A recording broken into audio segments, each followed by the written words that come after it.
Halo Abitronas, gimana kabarnya? Mudah-mudahan antum-antum tetap sehat selalu dan dijaga oleh Allah Subhanahu wa taala.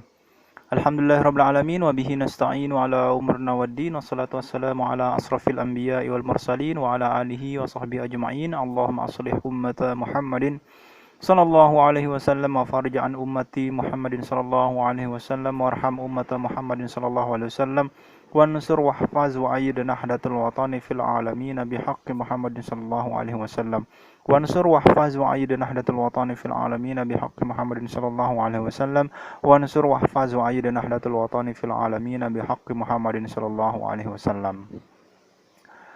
Segala puji bagi Allah Subhanahu wa taala, Tuhan semesta alam yang telah menciptakan dunia ini beserta isinya.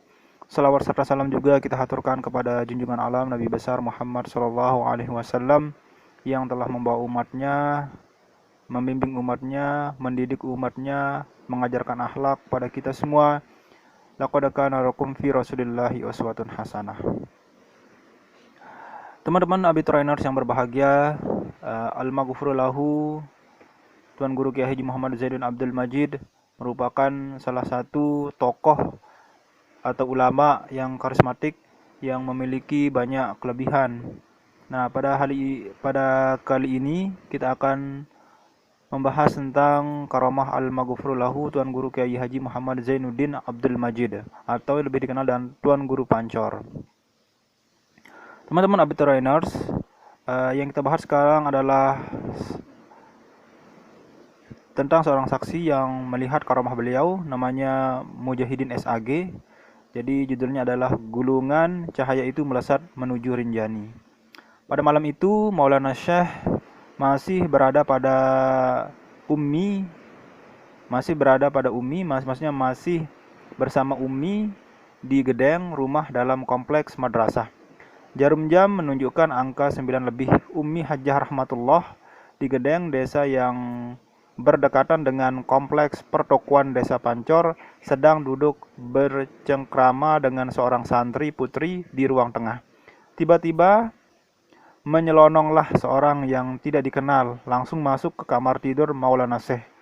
Pintu dikuncinya dari dalam dan lampu kamar tidur itu seketika padam. Yang tampak dari celah-celah pintu bagian atas hanya sinar lampu senter. Santri putri itu berteriak, suasana menjadi gaduh. Beberapa orang santri yang tinggal di sekitar gedeng itu menjadi panik dan ada yang langsung masuk bergabung ke ruang tengah. Gedeng itu maksudnya rumah ya.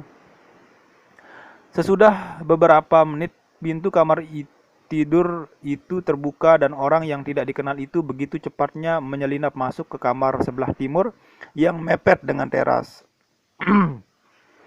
Pada waktu pintu ditutup, dari dalam sempat terjadi dorong-mendorong antara orang yang tidak dikenal itu dengan santri yang hadir. Namun begitu cepatnya pintu itu dikunci dari dalam, suasana pun bertambah panik. Seorang santri naik ke langit-langit rumah mengintip apa gerangan yang terjadi di kamar itu. Yang terlihat hanya sinar saja. Tak ada orang dan ada seorang santri keluar ke teras memasang telinga mendengar dengan penuh perhatian apa yang terjadi di dalam kamar itu. Yang dia dengar hanyalah bunyi petikan butiran-butiran tasbih. Dan setelah petikan berjumlah kira-kira 99 kali terdengarlah bunyi tasbih dihentakkan. Mendengar itu yakinlah santri itu bahwa orang yang tak dikenal itu bukan orang jahat. Bunyi petikan butiran-butiran tasbih itu terus berlangsung dan setelah hentakan tasbih yang ketiga terdengar, sekonyong-konyong keluarlah gulungan cahaya sebesar niru keluar dari bawah atap sudut rumah sebelah timur laut yang mepet dengan teras tempat santri itu berdiri. Gulungan cahaya yang terang benderang itu kemudian melesat menuju Rinjani. Menyaksikan hal itu, si yang bercerita ini saya terkesima. Cerita santri yang dahulu berdiri di teras itu. Sebagai seorang santri yang tinggal di kompleks gedeng Maulana Syekh, dan kamar tidur saya meskipun berada di luar bangunan induk gedeng tetapi bersebelahan dengan kamar tidur beliau. Saya tahu persis kebiasaan-kebiasaan beliau. Bila situasi sedang genting, beliau berwirid tanpa suara dengan memetik butiran-butiran tasbih, dan sesudah cukup bilangan 99 tasbih itu beliau hentakkan. Kadang-kadang beliau ulang sampai 7 kali. Sesudah itu barulah terdengar wirid beliau. Demikian sambung santri itu.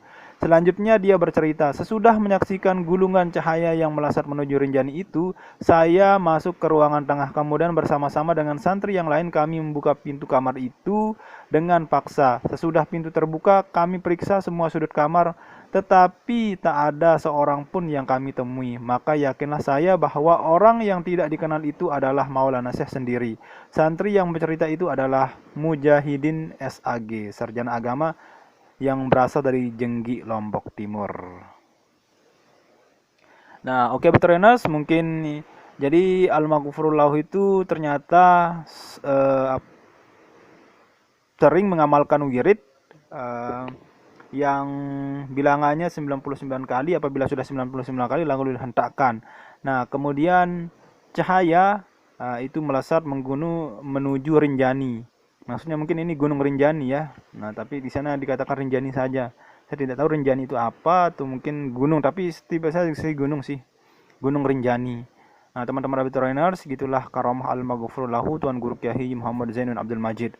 Jadi sepertinya itu beliau itu bisa teleportasi. Teleportasi itu sejenis bisa menghilang dan berpindah tempat dengan cepat, kesat gitu kan. Nah, kalau antum punya ilmu teleportasi, ya insya Allah antum bisa menghindar dari debt collector, karena bisa jadi mungkin antum punya hutang di bank atau mungkin di sejenis kredit.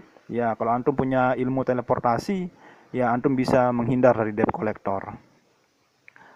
Oke, mungkin itu saja yang bisa kita sampaikan pada kali ini. Kurang dan lebihnya saya mohon maaf. Wallahu muwaffiq wal hadi ila sabilir rasyad. Assalamualaikum warahmatullahi wabarakatuh.